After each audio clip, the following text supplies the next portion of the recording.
Welcome to Pallavi TV. అటు తమిళనాడు కావచ్చు, ఇక్కడ పశ్చిమ బెంగాల్ కావచ్చు, రేపు తుది విడత పోలింగ్ జరగబోతా ఉంది. సాధారణ అసెంబ్లీ ఎన్నికలకు సంబంధించి అన్ని ఏర్పాట్లు పూర్తయ్యాయి. అయితే పశ్చిమ బెంగాల్ ఎన్నికల గురించి మాట్లాడుకుంటే నార్త్ 24 పరగనాస్ అనే ఒక జిల్లా ఉంటది. మనకు పశ్చిమ బెంగాల్‌లో. ఆ జిల్లా బంగ్లాదేశ్ బార్డర్‌లో ఉంటది. చాలా అత్యధిక జనాభా ఉన్న జిల్లాలో ఈ జిల్లా కూడా ఒకటి. ఆ జిల్లా చాలా సెన్సిటివ్ జిల్లా. ఎప్పుడు హింసలు జరిగినా గానీ ఆ జిల్లా నుంచే వస్తది. అక్కడ ఎక్కువ బంగ్లాదేశ్ నుంచి అక్రమంగా వచ్చినటువంటి వలసదారులు, శరణార్థులు ఎక్కువగా ఉండే జిల్లా అది.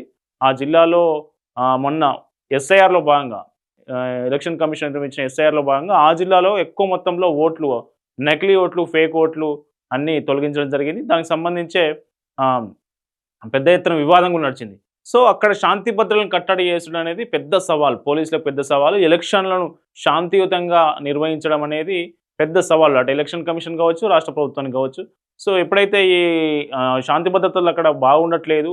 ఎందుకు బాగుండలేదంటే నాటు బాంబులు విసురుకుంటారు. ప్రతి ఇంట్లో నాటు బాంబులుంటాయి. మాఫియా ఉంటది. సో, ఇల్లీగల్ వెపన్స్ ఎక్కువగా ఉంటాయి.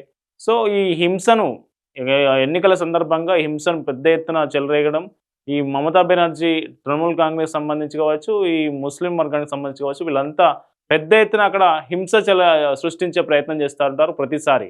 సో, అక్కడ నా ప్రత్యేకంగా 24 పరగనాల జిల్లా ఏదైతే ఉందో, నార్త్ 24 పరగనాల జిల్లా, ఆ జిల్లాకు యూపీలో పోలీస్ సింగంగా పేరున్నటువంటి అజయ్ పాల్ శర్మను ఇప్పుడు అక్కడికి పోలీస్ అబ్జర్వర్‌గా ఏశారు. ఇప్పుడు అక్కడ సింగం వేట మొదలుపెట్టింది. అసలు ఎవరు ఈ అజయ్ పాల్ శర్మ? అజయ్ పాల్ శర్మను ఎలక్షన్ కమిషన్ యూపీ నుంచి పశ్చిమ బెంగాల్‌కు పోలీస్ అబ్జర్వర్‌గా ఎందుకు నియమించింది అనేది ఒకసారి చూద్దాం ఈ వీడియోలో.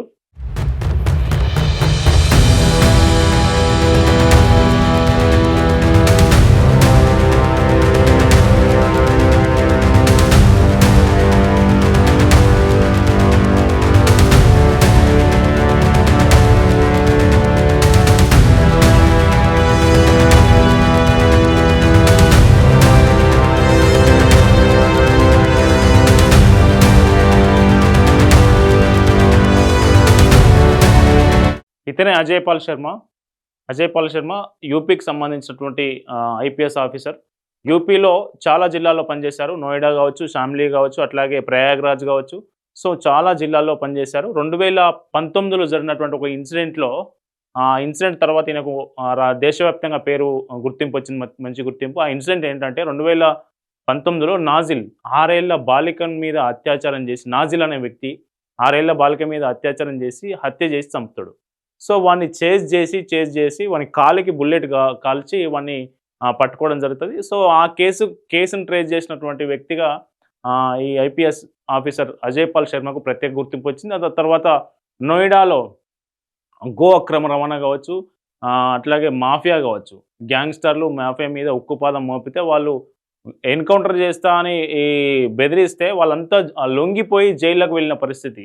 సో, యూపీలో లా అండ్ ఆర్డర్‌ను కంట్రోల్ చేసిన వ్యక్తుల్లో ఆయనకు మంచి పేరున్నది. అజయ్ పాల్ శర్మ ఐపీఎస్ ఆఫీసర్‌కి.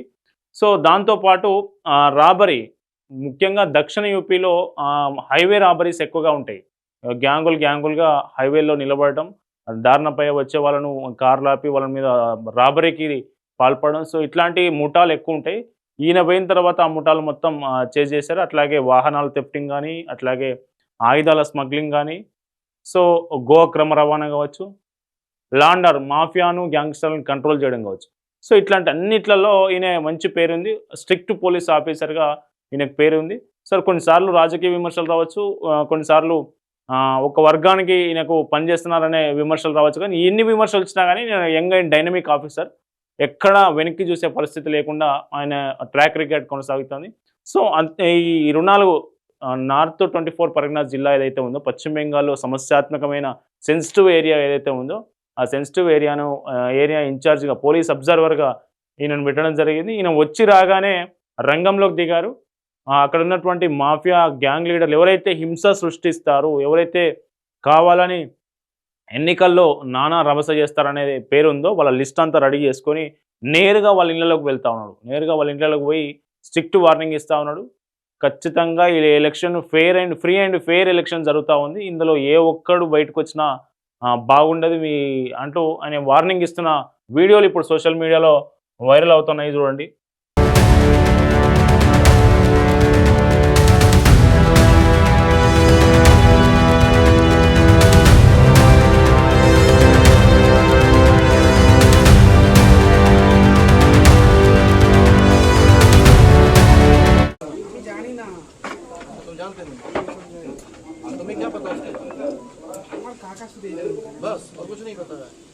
साथ रहता है, कहाँ वो रहता है, कहाँ रहता है वो कहाँ रहता है? సో చూసినావు కదా ఇప్పుడు వీడు ఇక్కడ ఉన్నటువంటి ఈ వ్యక్తి నిందితుడు చాలా కేసుల్లో ఇన్వాల్వ్ అయి ఉన్నాడు.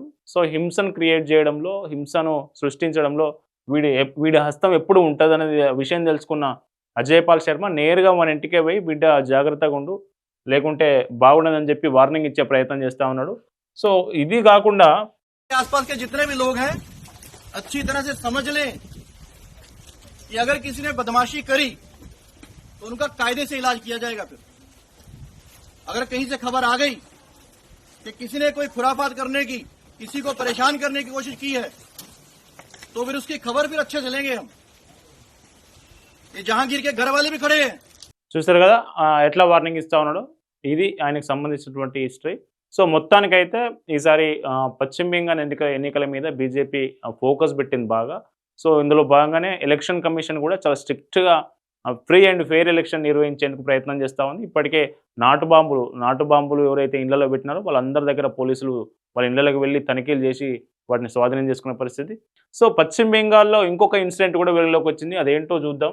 ఆ ఇన్సిడెంట్ ఏంటంటే ఒక కానిస్టేబుల్ ఈయన ఒక కానిస్టేబుల్ యూపీ మనకు పశ్చిమ బెంగాల్లో ఈయన ఒక కానిస్టేబుల్ దాదాపు 23 ఏళ్ళుగా సర్వీస్ చేస్తూ ఉన్నాడు. నేను 23 ఏళ్ళుగా చూస్తూ ఉన్నా ఈ అపీజ్మెంట్ పాలిటిక్స్ ఏంద్ర బాబు, మార్పు కోసం ఓటేయండి, ఇక్కడ హిందువులకు జరుగుతున్న అన్యాయం, హిందువులపై జరుగుతున్న దాడులు దారుణంగా ఉన్నాయి, కనీసం ఈ ఒక్కసారైనా మార్పు కోసం ఓటేయండి అని ఒక పోలీసు కానిస్టేబుల్ సోషల్ మీడియాలో ఒక వీడియో రిలీజ్ చేసిండు. ఈ వీడియో రిలీజ్ చేసినందుకు పోలీస్ డిపార్ట్మెంట్ ఈయనను సస్పెండ్ చేసి ఎంక్వైరీ చేస్తూ ఉన్నది. సో సస్పెండ్ అవుతాడన్న విషయం తెలిసి కూడా ఈయన మార్పు కోసం ఓటేయమని పశ్చిమ బెంగాల్లో జరుగుతున్నటువంటి ఈ దురాఘాతాలు, దారుణాలకు సంబంధించి ఆయన వివరించే ప్రయత్నం చేశాడు. ఒకసారి చూద్దాం. নমস্কার। আসন্ন এই বিধানসভা নির্বাচনে প্রথম ফেজের নির্বাচন হয়ে গেছে। সেকেন্ড ফেজের নির্বাচনে এই দক্ষিণবঙ্গের সমস্ত বাঙালির কাছে আমার আবেদন, আপনাদের ভাষায় এই তথাকথিত চটিচাটা দলদাস একজন পুলিশের আবেদন, আপনারা এমনভাবে ভোট করুন, ভোট দিন, যাতে সরকারের পরিবর্তন হয়। సో ఇది పరిస్థితి. ఈయన మాట్లాడి వేడుకున్నందుకు ఈయన కోల్కతా పోలీసులు ఈయనను సస్పెండ్ చేసిరు. చూడొచ్చు మనం. 1 police personnel of Kolkata police has been placed under suspension pending enquiry into this conduct on social media. The police personnel have been directed to strictly refrain from the posting, sharing, endorsing the content on social media and may be violate the service conduct rules or the model code of conduct. So ఇది పరిస్థితి. పశ్చిమ బెంగాల్లో రేపు polling జరగనుంది. Polling తర్వాత మే 4వ తేదీన ఫలితాలు రాబోతా ఉన్నాయి. మే 4వ తేదీన ఫలితాల్లో మరి తృణమూల్ కాంగ్రెస్ మళ్ళీ నిలబెట్టుకుంటుందా, బీజేపీ పోటీ ఇచ్చి అధికారంలోకి వచ్చే పరిస్థితి ఉంటుందా ఏంటి అనేది వేచి చూడాలి. చూస్తూనే ఉండండి. Stay tune to Pallavi.